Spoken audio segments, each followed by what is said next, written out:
Once upon a time, a schoolboy asked his teacher, if you are somewhere in outer space, away from the Earth, what does it look like? The Earth and the sun and the moon, what do we see? The answer the child received didn't make any sense to him. There were numbers of kilometers and millions of this and millions of that. So he decided to find out for himself. One night, whilst he was safely tucked in bed, he floated out of his body, through the ceiling, through the clouds, right up into the sky. That's what we mean by scientific research. And the further he went, removed himself from the Earth, he saw it getting smaller and smaller and smaller, until finally it was just about as big as an apple in space. Then he thought to himself, where there's an Earth, there must be a moon. And he looked around, and at a distance, it was something like, say, from this corner over there to that corner, he saw a moon drifting through space ever so slowly. And the light came from a great big fiery ball about this big, about 2 miles down the road. What is a metaphor? Don't eat this, will you? Don't eat this either. What is a metaphor?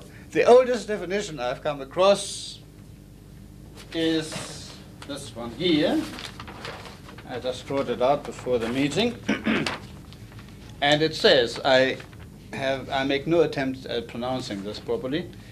A metaphor is an alteration of a word from the proper and natural meaning to that which is not proper and yet agreeth thereunto by some likeness that appeareth to be in it.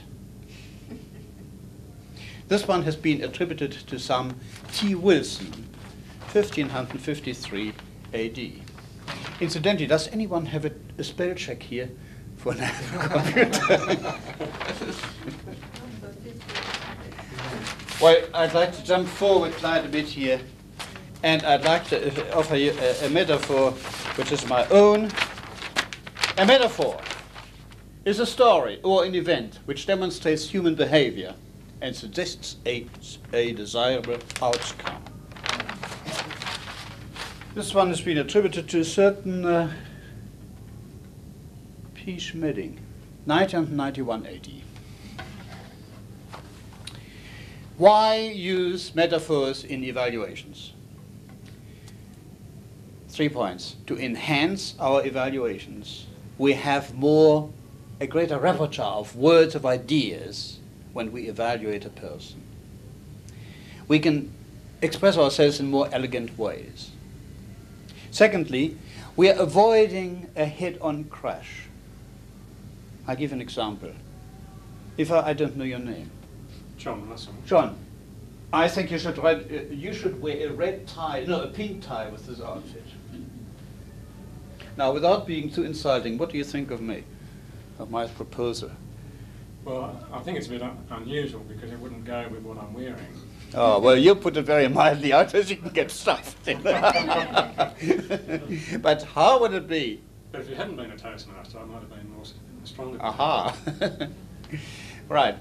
But how would you have felt, now disregarding the color match, if I would have said, see, look over there, this person he's got the same shirt as you have, but he's wearing a red tie. Looks really good, doesn't it? Now, it's up to you to say, oh, yes, it does look good. I might wear a red tie as well.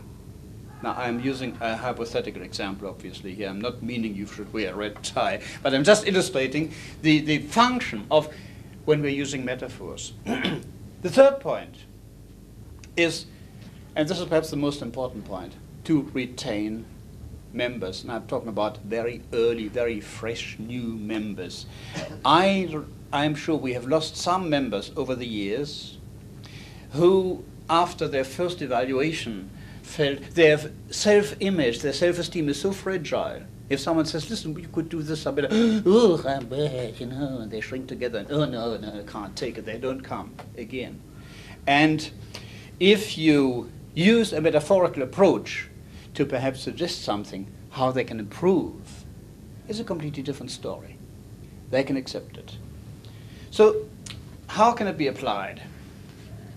I would like to use 3 principles in evaluation.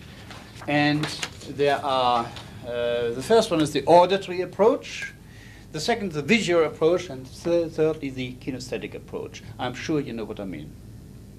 Are you? Mm-hmm. Approach number 1. Here again I'm using hypothetical examples which may or may never occur, but they can be tailored to any case which you may encounter. For instance, let us assume there's a speaker and he has a nasty habit because he drops the glass. And when he speaks, he might say, I went through for yesterday. I'm exaggerating here, it sounds a bit unnatural to my ears, but some people drop the last syllabus and you don't know, what is, you know, you miss the vital last word. I give you a metaphor. In the recommend section, on occasions, I couldn't always hear the final word. I remember a speaker who was really bad in this. He decided one day to have his speech recorded on a tape recorder. He listened back in the privacy of his home a few times, and within a short time, there was no problem anymore. Now I'm going to repeat this and give you the ideas behind it. On occasions, I couldn't always hear the final word. We are not accusing. We are not saying, listen, you are not pronouncing the final word. We put the blame virtually on ourselves. We are not generalizing, and the evaluator is taking the blame. I remember a speaker who was really bad in this. Now we're deflecting from the person altogether. We go away. There was a speaker somewhere. It becomes a story now. Aha, what did the speaker do? It is the so-called, I name it the third person approach. But he decided one day to have his speech recorded on a tape recorder. He listened back in the privacy of his home a few times.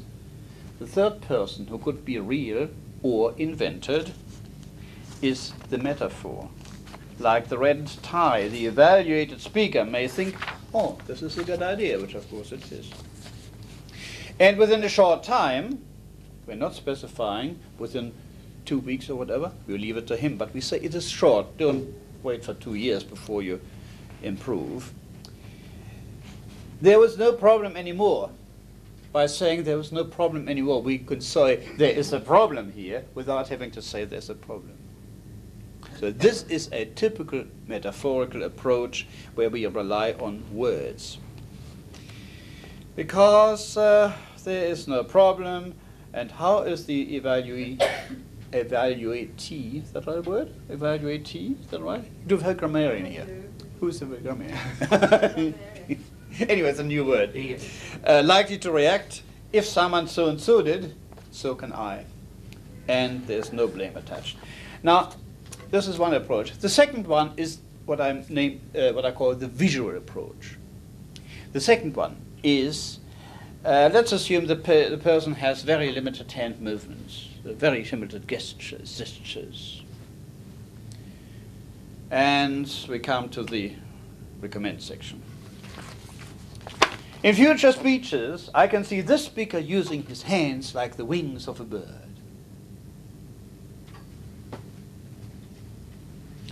Again, we're not saying you must move your hands so and so.